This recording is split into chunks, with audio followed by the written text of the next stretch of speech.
Bismillahirrahmanirrahim. Assalamualaikum warahmatullahi wabarakatuh. Waalaikumsalam warahmatullahi wabarakatuh. Selamat pagi Ibu-ibu. Selamat pagi. Baik, perkenalkan nama saya Zirawardania. Saya dari Universitas Pendidikan Mandalika. Di sini saya akan menerapkan apa sih itu ASI eksklusif bagi Ibu. Ada yang tahu nggak apa sih fungsi ASI buat bayi? Atau apa sih ASI itu tuh? Tahu ASI Yang buat makanan bayi baru lahir. Ya, benar. Tapi yang di sini saya memperjelas lagi ya Ibu. Pemberian nutrisi pada bayi berupa ASI saja tanpa diberikan makanan atau minuman apapun. Maksudnya itu ASI itu yang tidak ada campurannya seperti air ataupun dan lain-lainnya. Maksudnya itu real air susu ibu. Ya. Nah, dan itu diberikan sejak lahir sampai usia 6 bulan karena ASI sudah memenuhi kebutuhan gizi bagi bayi.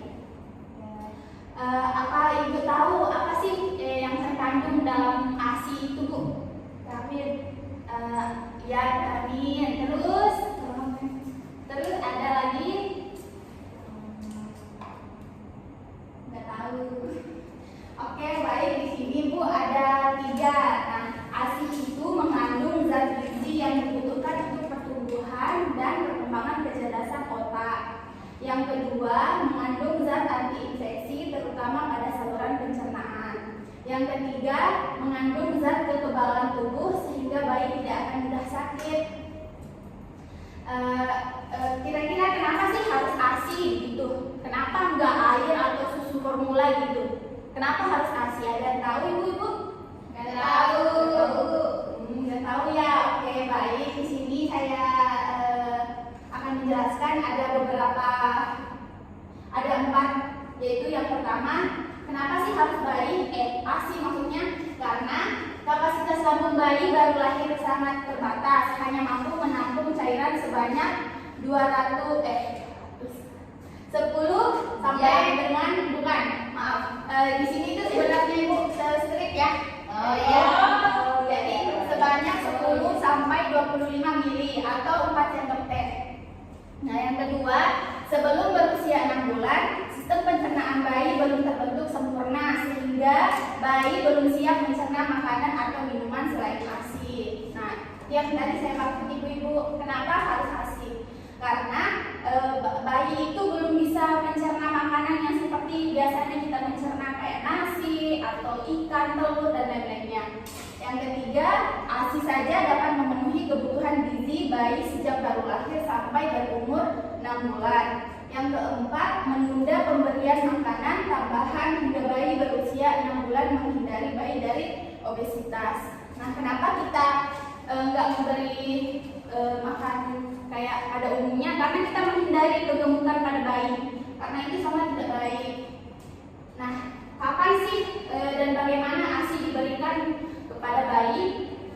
Nah, diberikan itu setelah ibu melahirkan dengan meletakkan bayi di dada. Biarkan bayi berusaha mencari tempat dia menyusu begitu, biar mencari puting susu ibunya lah ya yang begitu, untuk merangsang ASI ibunya cepat keluar. Nah, begitu Bu.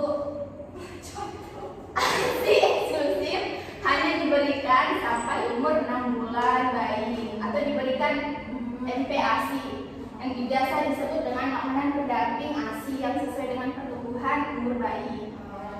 Nah, selanjutnya itu ada pemberian ASI tetap dilanjutkan hingga bayi berumur 2 tahun. Manfaat ASI eksklusif bagi bayi, yang pertama memperkuat sistem kekebalan tubuh, yang kedua menjadi sehat, lincah dan tidak cengeng atau mudah menangis begitu. Yang ketiga, meningkatkan kekebalan pada sistem pencernaan. Yang keempat, menurunkan terjadinya risiko berbagai penyakit. Yang kelima, mendukung pertumbuhan kecerdasan anak. Dan yang terakhir, memiliki nutrisi yang tepat dan seimbang. Manfaat pemberian ASI bagi ibu. Dia tahu nggak sih kenapa harus kita yang memberi ASI kepada si bayi ini? Biar nggak sakit susunya. Ya, ada lagi selain itu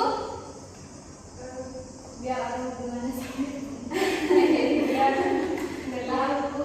Ya baik, di sini ada manfaatnya. Kenapa sih harus kita yang harus mengasihi ibu kepada bayi? Yang pertama itu mencegah pendarahan. Yang kedua mendorong terjadinya kontraksi uterus dan mempercepat proses involus uterus. Yang ketiga mengurangi berat badan dan keempat mengurangi tekanan terkena kanker payudara praktis dan ekonomis. Nutrisi penunjang untuk ibu menyusui. Nah, yang pertama itu apa saja yang harus ibu-ibu makan setelah melahirkan agar ASI-nya ibu itu tetap berkualitas. Sayur, ya sayur. Terus telur, iya kok iya telur. Terus ikan, ya bisa juga. Nah, sayuran juga yang berwarna hijau kaya akan vitamin A yang baik untuk ASI. Sereal atau bubur gandum memberikan energi yang dibutuhkan. Setelah malam begadang menjaga bayi itu kan biasa kita apalagi seorang ibu ya sering setelah melahirkan itu sering begadang, bahkan jam tidurnya itu tidak tertentu. Nah, ada juga telur sebagai sumber alami vitamin D yang penting untuk menjaga tulang bayi Anda tumbuh. Kemudian vitamin C dengan dosis tinggi.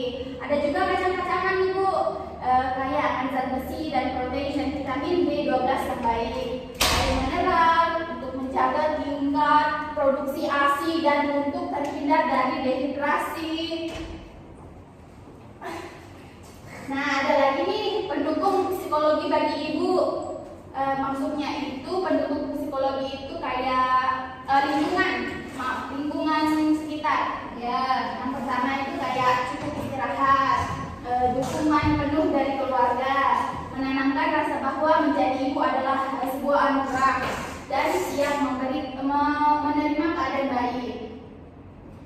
Cara menjaga kualitas dan produksi ASI. Nah, cara menjaga dan produksi ASI itu biar tetap berkualitas, ibu harus menjaga ketenangan pikiran. Ibu nggak boleh banyak pikiran nih. Bagi ibu-ibu yang setelah melahirkan terus menyusui itu nggak boleh stres.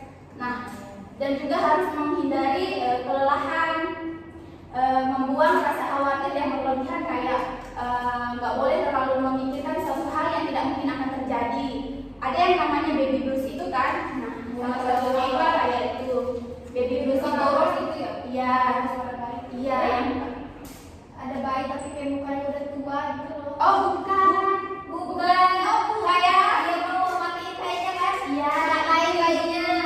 baby blues itu kayak Dia nggak ada keinginan buat merawat bayi ya. Dia karena kayak sama bapaknya, makanya undangannya ke anak. Iya.